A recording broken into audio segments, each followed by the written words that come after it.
All right, so today we are going deep on Ferdinand Porsche, Oh, and yeah. I'm really excited about this one. This will be fun. Yeah, this is going to be a really interesting one. Yeah. So we're looking at a YouTube transcript from Starting Finance, Okay. and they do a really good job of taking us through uh, Porsche's life. Mm-hmm.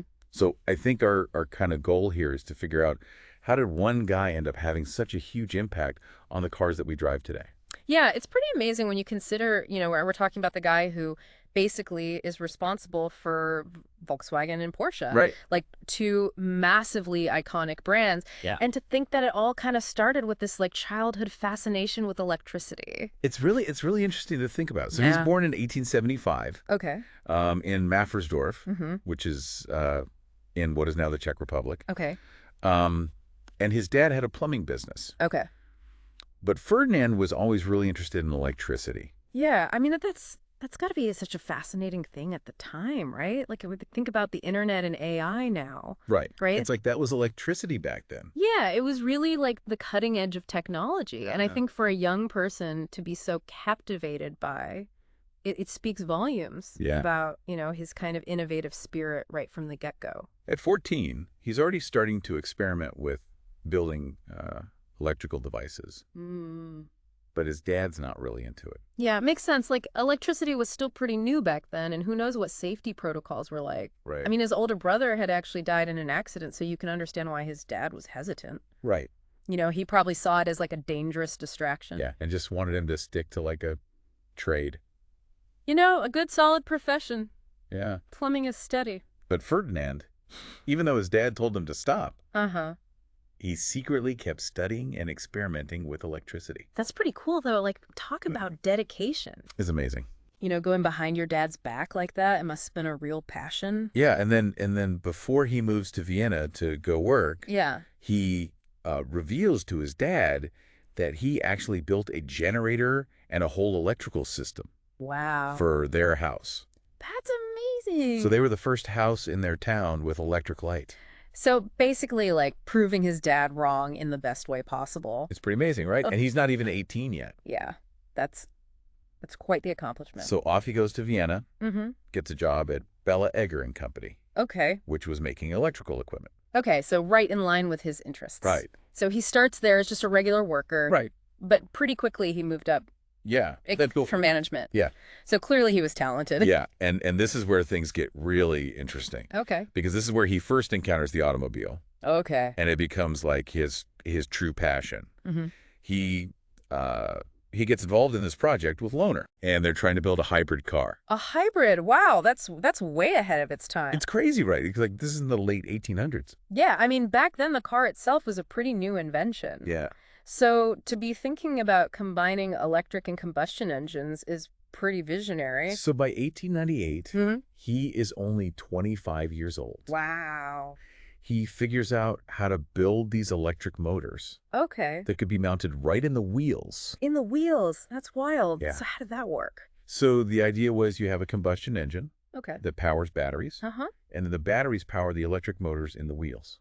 So it's like a really early version of the hybrid cars we have today. Yeah, exactly. That's incredible. So they called this car the Egger Lohner, Okay. but it later became known as the P1, Porsche number 1. Okay. It debuted in 1898, Wow. and they showed it off at the Paris Expo in 1900. So this was like a big deal. Yeah, and it had a top speed of 34 kilometers per hour. Not exactly breaking any speed records, but for the time that was probably pretty impressive. Yeah, and it's considered the first hybrid car ever, So basically Porsche pioneered this whole technology. pretty much. That's amazing. And he really gets into racing. Oh, really? Yeah, so they enter the P1 in this race Okay. called the Semmering race. Mm-hmm. It's near Vienna, Okay. and it's specifically for electric cars. Oh, so they had electric car races back then. Yeah, That's cool. Porsche tinkers with the car some more, Okay. gets it up to 60 kilometers per hour. Wow. So doubled the speed. Yeah, That's impressive. and he wins the race. So he's not just a brilliant engineer, he can drive too. Yeah, and he keeps racing his own Mhm. cars. Wow. And Lohner is so impressed Okay. that they hire him to work on production cars. So now he's moving from like experimental stuff to actual cars people can buy? Yeah. That's a big step. And get this, What? For a while, he's the chauffeur for Archduke Franz Ferdinand. Isn't that the guy who got assassinated? Yeah. Wow. So Porsche was driving him around. It's a pretty wild story. Yeah, talk about being in the wrong place at the wrong time. Right. So what happens next? Well, after he does his military service, Okay. he joins Daimler. Daimler. So like Mercedes. Yeah, Mercedes-Benz. Okay. This is in 1906. Mhm. He's 31 years old, Okay. and he becomes the technical director. So a pretty big job. Yeah, he's in charge at their plant in Austria. Okay. And now he has, like, the resources and the freedom Uh-huh. to really go after his goal of building the fastest cars. So he's got free reign to innovate. Yeah, and in 1910, he finishes the Austro-Daimler, Okay. and it reaches a top speed of 132 kilometers per hour. Oh, that's fast. Yeah. For 1910, that must have been mind-blowing. And, of course, he enters it into a race. Does he ever not race his cars? It's the Prince Heinrich race, Okay. and he wins again. Of course he does. So they rename the model after that. So now it's the Austro-Daimler Prince Heinrich. Yeah. Pretty cool to have a car named after you. Right. So World War I breaks out. What happens then? So you'd think that would like put a stop to everything. Yeah. But it actually doesn't really hurt his career. Really? Yeah, because Daimler starts getting military contracts, so they're still building stuff. So Porsche is designing military vehicles now. Well, not yet, but he does get promoted to general director of Daimler's Austrian branch Wow. in 1917. So even during the war, he's moving up in the company. Yeah, and he keeps innovating. Good. In 1922, he designs this car called the Austro-Daimler Sasha. Sasha. Yeah, it was for Count Alexander Joseph Graf Kolowrat Kurkowski. Try saying that 3 times fast. I know, right? Good, but everyone just called him Sasha? Yeah. Okay. So the Sasha is a really interesting car.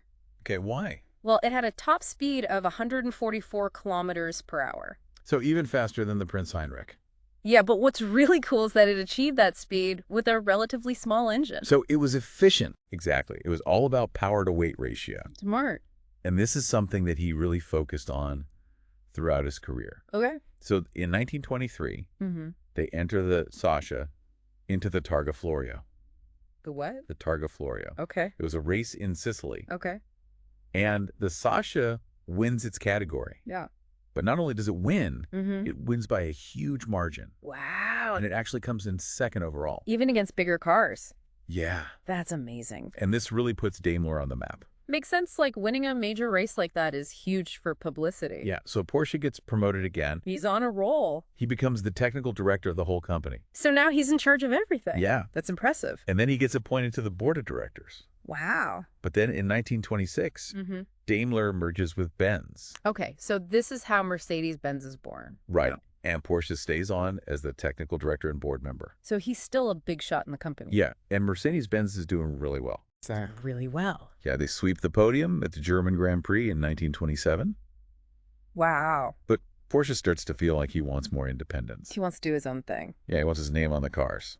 I can understand that. Yeah. After all the success he's had, it's natural to want that kind of recognition. So in 1929, Mm-hmm. he leaves Daimler. Really? Yeah. I mean, he had a pretty sweet gig there. I know, but he goes to work for Sterwerk. Another car company. Yeah, in Austria. Okay. But he still doesn't have the freedom he wants. So what does he do? He decides to start his own company. Wow. Yeah, in 1931, Okay. he founds Porsche Konstruktionen, Porsche Konstruktionen, what does that mean? Porsche Engineering Office. Okay. It was in Stuttgart, Okay. and it wasn't a car manufacturer right away. So what did they do? They did design work for other companies. So kind of like a consultancy. Yeah. That's smart, though, because he's got this huge reputation. Right. So he can leverage that to get clients. Yeah, his partners are his son-in-law, Okay. Anton Piesch, Mm-hmm. and a racing driver named Adolf Rosenberger. Okay. And it's a risky move starting a business during this time. Right. Like the Great Depression was happening. Yeah. So not exactly the best economic climate. But Porsche's reputation really helps. I bet. They get commissions from Wanderer, Zundap, Okay. and SU Motorwork. Wow. So some big names right from the start. Yeah. That's impressive. And they start getting patents for their designs. Yeah. In 1931, Mm-hmm. they patent the torsion bar suspension. What's that? It's a really important invention. Okay. It helps to balance the weight of the car. Okay. So you can have heavier engines without sacrificing performance. Ah, so it was all about improving handling and speed. Yeah. That's a big deal. It's still used in cars today. Really? Yeah. Wow, so this invention from back then is still relevant. Yeah. That's amazing. And then in 1932, Mm-hmm. he gets this commission from Auto Union. Auto Union. Yeah, it's this new company. That eventually becomes Audi. Oh, wow. Yeah. So Porsche had a hand in the early days of Audi. Yeah. They wanted him to design a Grand Prix race car Okay. to promote their brand. Makes sense. So Porsche designs the Auto Union Type C, Okay. and it's a huge success. Really? Yeah, it dominates Grand Prix races in the 1930s. So he's back to designing race cars. Yeah, and this thing was a beast. Okay. How fast are we talking? Reportedly, it could hit around 400 kilometers per hour. 400! That's insane! I know, right? That must have been terrifying to drive. And a driver named Bernd Rosemeyer Okay. used it to set a new land speed record of 406 kilometers per hour. Wow. Yeah. So Porsche's designing these super fast race cars, Mm-hmm. but he's also interested in making cars for everyday people. Right, so in 1932, Stalin actually invites him to the Soviet Union.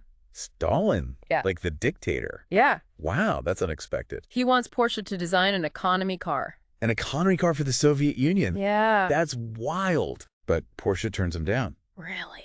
Yeah, he's not really comfortable with the political situation. And he wants to keep working on race cars. I get it. But then, in 1933, Uh-huh. Hitler comes to power in Germany. Okay. And the German government commissions Porsche Okay. to develop what they called a people's car.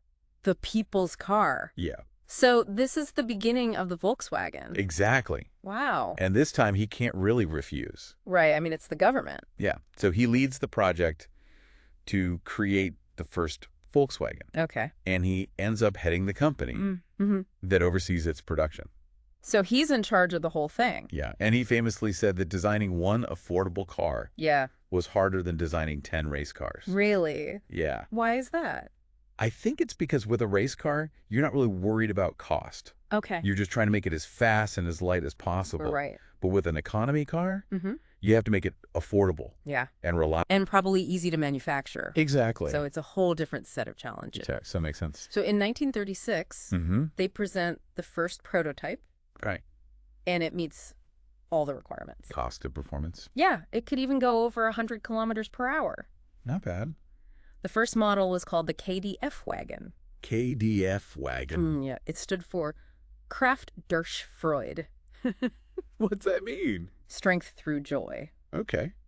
But it's better known as the Volkswagen Type 1. Or the Beetle. Exactly. So that's how the Beetle was born. Yeah, and Porsche and his team actually went to the U.S. Really? Why? Visit Ford's factories. Oh, to learn about mass production. Right. Right. And then construction on the Volkswagen factory started in 1938. So this was a huge undertaking. Yeah. I mean, to build a whole factory from scratch, Yeah. that's a massive project. So Porsche is working on this like groundbreaking car for the people. Mm-hmm. But he still wants to design his own sports car. Right. But in 1938, Mhm. the military comes knocking. Oh, no. They want him to design an off-road vehicle. Okay. So he uses the Beetle as a starting point. Makes sense. Like, why reinvent the wheel? Yeah. So what did he come up with? The Kübelwagen. The Kübelwagen. Yeah. It was basically a military version of the Beetle. Okay. And it became super important for the German army. I bet. It was their most widely used transport vehicle during World War II. Wow. And all these military contracts, Mhm. they helped Porsche's company grow. Okay. So they moved to a bigger facility in Stuttgart in 1938. So they're doing pretty well despite the war. Yeah, and he actually works on a bunch of other military projects, Okay, like what? like the Tiger tank, Oh, wow. the Schwimmwagen, The which is Schwimmwagen. an amphibious vehicle, Oh, cool. and the Elephant tank destroyer. Wow. So he's really involved in the war effort. Yeah, but late in the war, he does get some funding Okay. to develop the Porsche Type 64. Okay. It was supposed to be for a race from Berlin to Rome. Berlin to Rome, that sounds epic. I know, right? But the war got in the way. Yeah, the race was canceled. Oh, that's too bad.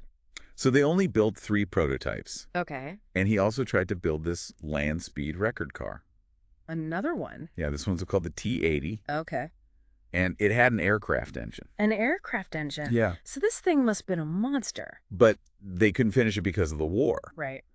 So when the war ends, Porsche and his son Ferry Okay. and his son-in-law Canton Piche, Mm. They get arrested. Arrested. Why? The French accuse them of being collaborators. Oh, wow. Yeah, Ferry gets released pretty quickly. Okay. But Porsche and Piëch are in prison until 1947. 2 years. That's a long time. Yeah. So how do they get out? They get this big commission Okay. from an Italian industrialist named Piero Duccio. Okay. He wants Porsche to design a Grand Prix car for his company. What company was that? Cisitalia. Cisitalia. Okay. And the car they designed Mm-hmm. was called the Cisitalia Grand Prix car, Okay. or the Type 360. Okay. And it was supposed to have a top speed of 350 kilometers per hour. 350? That's crazy fast. Yeah, but Duccio runs into financial problems. Oh, So they can't fully develop the car. that's a shame. But while they're working on the Cisitalia, Mm-hmm. Porsche's company is also developing the Porsche 356. Okay. This is the first sports car that's Mhm. actually sold to the public. So this is the beginning of Porsche as we know it. Exactly. That's the big deal. They're inspired by the Sasha. The one from way back. Yeah. Okay. And they want to create a car that's efficient Mm-hmm. with a small but powerful engine. Smart. And in June 1951, Mm-hmm. the Porsche 356 enters the 24 hours of Le Mans, Le Mans, Yeah. one of the biggest races in the world. and they win their class. Wow. This is the start of Porsche's success as a sports car brand. Pretty amazing. They end up producing the 356 for about 18 years. 18 years. Yeah, That's a long time. and they sell over 75,000 of them. So it was a huge hit. Yeah, but unfortunately, Ferdinand Porsche dies in January 1951. Oh, wow. So he doesn't get to see the full success of the company. Well, that's sad. But his legacy lives on Absolutely. through both Volkswagen and Porsche. Yeah. I mean, he's a legend in the automotive world. No doubt about it. So what do we learn from all of this? Well, I think the biggest takeaway is that curiosity and perseverance can really pay off. Yeah. Like Porsche was fascinated by electricity from a young age. Mhm. And even though his dad wasn't supportive, Yeah. he kept pursuing it. Yeah. And that eventually led him to the automobile Right. and to creating these two iconic brands. And he was also really adaptable. Yeah, he designed everything from race cars to economy cars to military vehicles. Yeah. He could handle any challenge. And he was always innovating. Yeah, he was constantly pushing the boundaries of what was possible. So what's the takeaway for our listener? Well, I think it's about embracing your passions, Mm-hmm. even when people doubt you, Yeah. and about being open to new opportunities. And about always striving to improve. Exactly. And to leave you with a thought. Mhm. What are you curious about? That's it. What are you passionate about? Yeah. And how can you use that curiosity and passion to make a difference in the world? Something to think about. Yeah, it's something to think about. Thanks for listening. Thanks for joining me.